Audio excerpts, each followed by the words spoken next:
दैत्य गुरु शुक्राचार्य प्रकट हो दैत्य गुरु प्रकट हो। विध्वंसक शक्तियों की बार बार पराजय से राहु का मन खिन्न हो गया है। उसकी खिन्नता का शमन करें दैत्य गुरु। प्रकट हो दैत्य गुरु प्रकट हो। प्रणाम दैत्य गुरु शुक्राचार्य। आपकी उद्विग्नता देखकर मुझे इस बात का आभास हो गया है कि जिस बात से हम उद्विग्न हैं वही बात आपको पीड़ित कर रही है। तुमने उचित समय पर हमारा आवाहन किया है राहु। वास्तव में विध्वंसक शक्तियों की बार बार पराजय से हमारा मन भी उद्विग्न है। इस पराजय के उत्तरदायी हम और आप नहीं है दैत्य गुरु। हमें भली भांति ज्ञात है राहु कि तुम्हारा संकेत विध्वंसक शक्तियों के अधिष्ठाता शनिदेव की ओर है। हाँ दैत्य गुरु, शनिदेव के अहंकार ने विध्वंसक शक्तियों को बार बार पराजय का विष पीने पर विवश कर दिया है। हर एक का अपमान करना, हर एक को अपने से तुच्छ समझना शनिदेव का स्वभाव बन गया है। हमें ज्ञात है कि कुछ समय पूर्व शनिदेव ने तुम्हें स्वार्थी और अवसरवादी कहकर तुम्हारा घोर अपमान किया है। दैत्य गुरु, इस अपमान के कारण मैंने भविष्य में शनिदेव की किसी भी प्रकार की सहायता न करने का निश्चय किया है। दैत्य सेनापति राहु, तुम्हारा ये निर्णय व्यक्तिगत हित और शनिदेव को मर्यादा का पाठ पढ़ाने की दृष्टि से उचित है, किंतु क्या दैत्य गुरु? तुम्हारे इस निर्णय से विध्वंसक शक्तियों की शक्ति क्षीण हो जाएगी और शुभ शक्तियां, दुष्ट देवता और छलिया विष्णु इस अवसर का लाभ उठाने में सफल रहेंगे। दैत्य गुरु, आपकी संकेत भाषा मेरे तनिक भी समझ में नहीं आई। तुम इस सत्य से अपरिचित नहीं हो राहु कि दुष्ट देवता सदैव विध्वंसक शक्तियों के संगठन को छिन्न भिन्न करने को उत्सुक रहते हैं। अपमान तो शनिदेव ने मेरा भी किया है। ये आप क्या कह रहे हैं दैत्य गुरु? मैं सत्य कह रहा हूं राहु। विध्वंसक शक्तियों के अधिष्ठाता शनिदेव ने तो मेरा दैत्य गुरु पद ही संकट में घोषित कर दिया था। अर्थात शनिदेव का अहंकार तो दैत्य गुरु पद पर किसी और को सुशोभित करवाने का इच्छुक है। असंभव! दैत्य गुरु का पद आपको शनिदेव के कृपा से प्राप्त नहीं हुआ, अपितु ये पद दैत्य जाति से अनन्य प्रेम और छलिया विष्णु के दैत्य जाति के विरुद्ध घोर अन्याय के कारण प्राप्त हुआ है।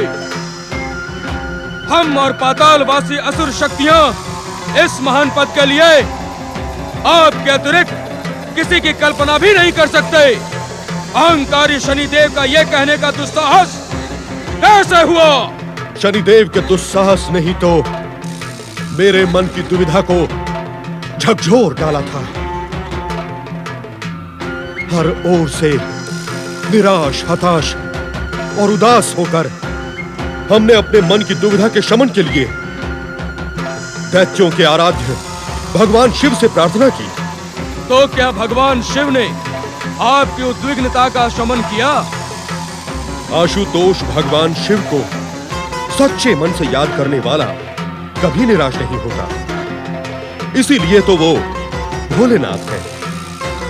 भगवान शिव जीव जाति, धर्म और पद से नहीं अपितु कर्म से प्रेम करते हैं। क्या कहा भोलेनाथ ने? दैत्य सेनापति राहु, भगवान भोलेनाथ ने भक्ति का दिव्य ज्ञान प्रदान करते हुए कहा कि सतयुग भक्ति प्रधान समय है। इस युग में भक्ति और श्रद्धा दोनों की महानता विकसित होगी। अर्थात इस समय विध्वंसक शक्तियां युग परिवर्तन की धैर्य के साथ प्रतीक्षा करें। कब होगा यह युग परिवर्तन दैत्य गुरु? उत्तेजित न हो राहु।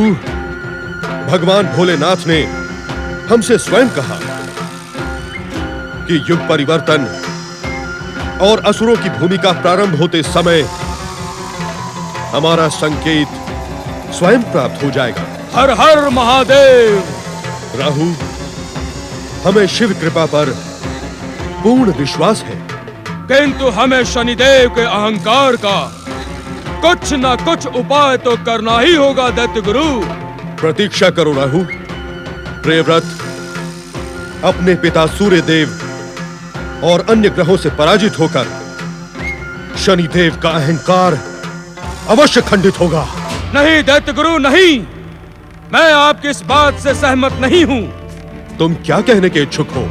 पराजित होकर अहंकार खंडित हो जाने वाला तत्व नहीं है।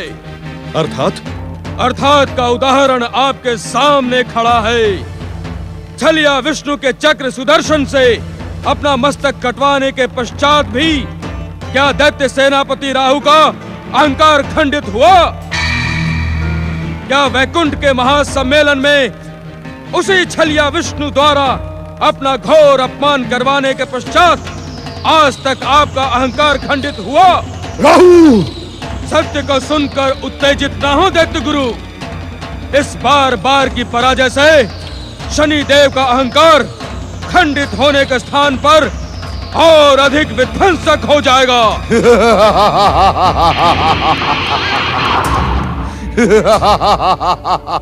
जीवन में पहली बार तुम्हारे मुख से सत्य सुन रहा हूं राहु। शनिदेव का प्रतिशोध और प्रतिरोध कभी थमने का नाम नहीं लेता। सागर की लहरों के भांति मिटकर भी उफनता ही रहता है।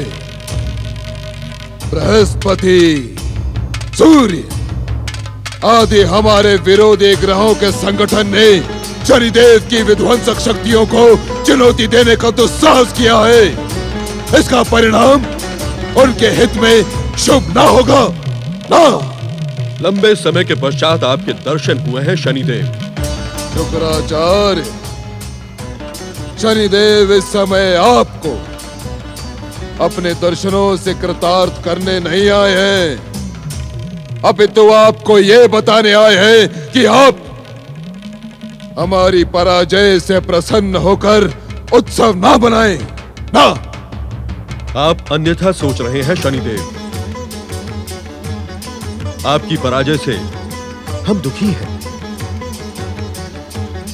सत्य तो यह है कि यह पराजय आपकी नहीं, अपितु विध्वंसक शक्तियों के संगठन की है और इसके उत्तरदायी हम सब हैं।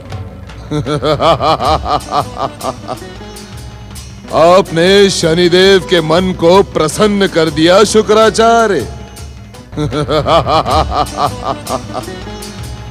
आपने शनिदेव के मन को प्रसन्न कर दिया शुक्राचार्य। मैं तो सोचता था कि शिव भक्ति में लीन आपका मन दैत्य और असुर जाति के विरुद्ध भयानक षड्यंत्र कर रहा है, किंतु आपके मन की भावना सुनकर विध्वंसक शक्तियों के अधिष्ठाता शनिदेव को विश्वास हो गया कि आप, केवल आप ही दैत्य जाति के सच्चे हितैषी हैं।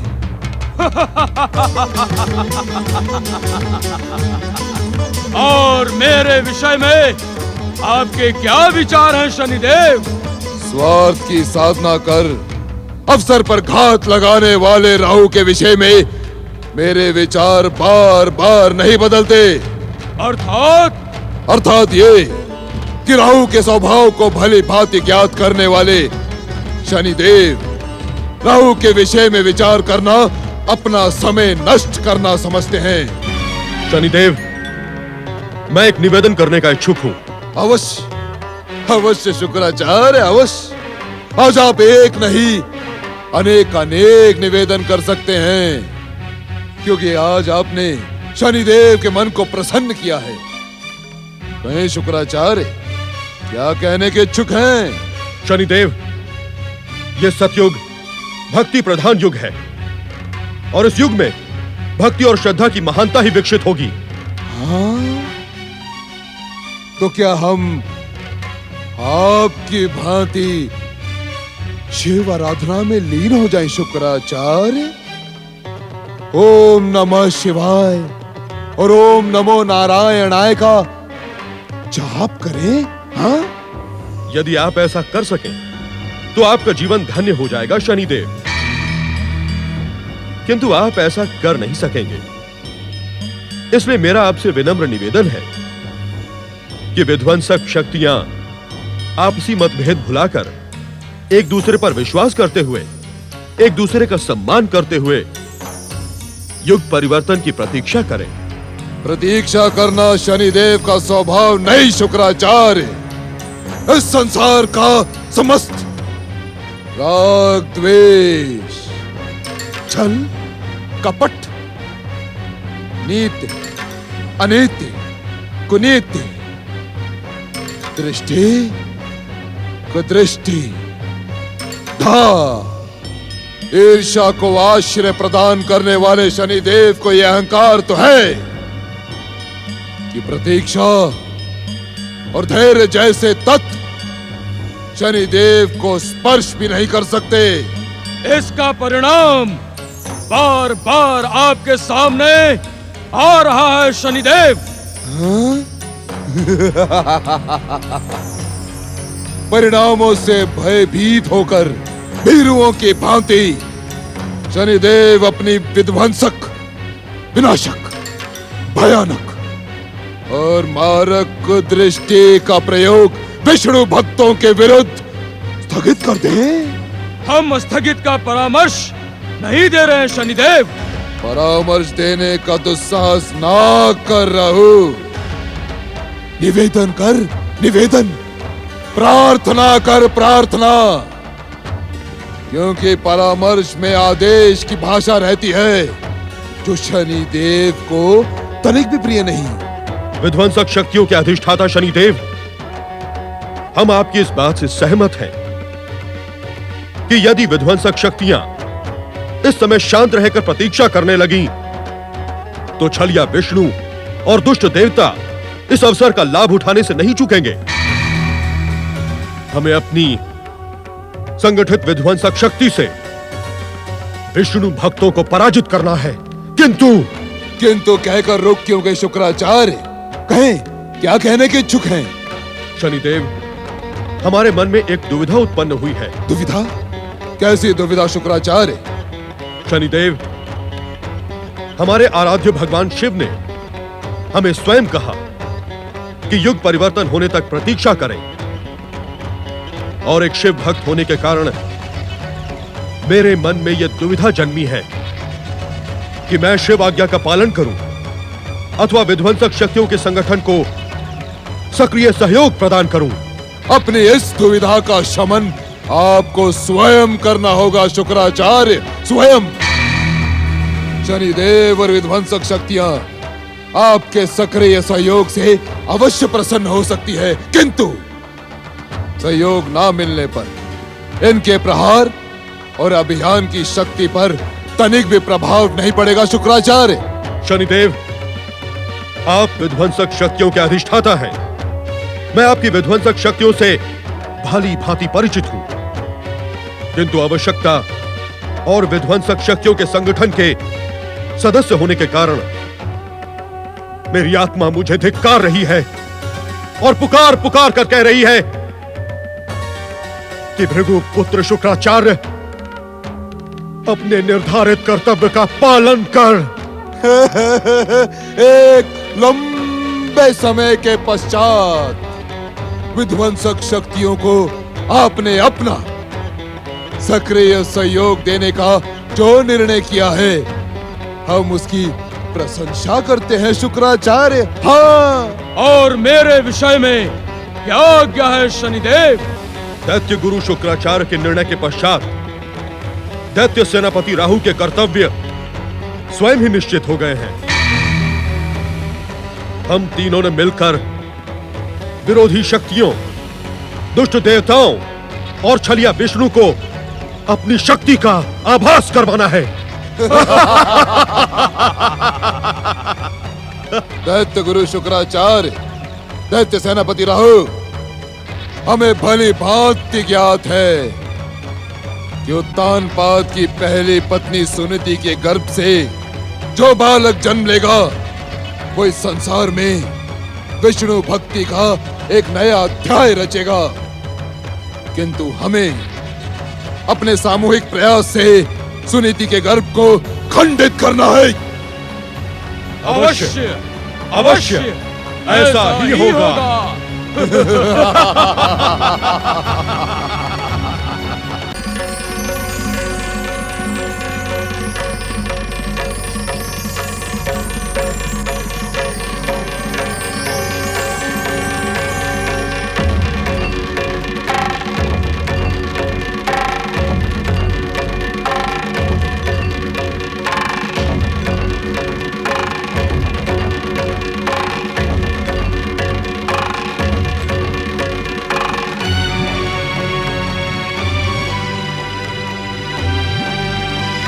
आप निश्चिंत रहें देवगुरु, अब ऐसा कुछ नहीं होगा। मुझे विध्वंसक शक्तियों के संगठन के निश्चय का भली भांति ज्ञान है।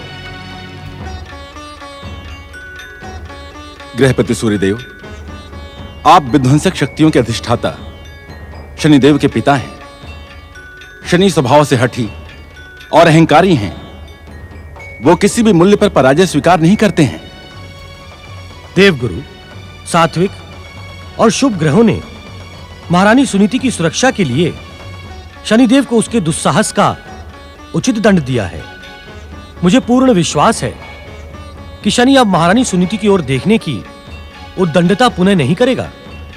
आश्चर्य है, विध्वंसक शक्तियों के निर्णय का ज्ञान होने पर भी आप ये बात कह रहे हैं। सज्जन और सदाचारी अपमानित, उत्तेजित होने से अपना मार्ग परिवर्तित कर देते हैं, किंतु दुर्जन और दुराचारी अपमानित और उत्तेजित होने से और भी अधिक भयानक और विध्वंसक हो जाते हैं। ऐसी स्थिति में हमारा क्या करना उचित होगा देवगुरु? गृहपति सूर्यदेव, आप समस्त सात्विक और शुभ ग्रहों को निर्देश दें कि वे अपने निर्धारित कार्यों के साथ परम विष्णु भक्तिन महारानी सुनीति पर दृष्टि रखें। यदि विध्वंसक ग्रह उन्हें हानि पहुंचाने की चेष्टा करें तो शुभ ग्रह उन्हें दंडित करें। यही उचित होगा। मैं समस्त शुभ ग्रहों को आपका निर्देश भिजवाने के साथ ही महारानी सुनीति की सुरक्षा के प्रति सावधान कर देता हूं। देवगुरु, मन में अभी अभी एक भावना ने जन्म लिया है। कहें गृहपति सूर्यदेव, मन की भावना भगवान विष्णु की प्रेरणा के बिना जन्म ले ही नहीं सकती। समस्त सात्विक ग्रहों को महारानी सुनीति की सुरक्षा के प्रति सावधान करने के साथ ही क्यों ना हम स्वयं महारानी सुनीति को सावधान करें, भागवत भक्ति में लगे उनके निश्चय को और अधिक अटल करें। साधु साधु, आपके मन में श्री विष्णु के पास है, जिस प्रेरणा ने जन्म लिया है उसे पूर्ण करने में विलंब ना करें।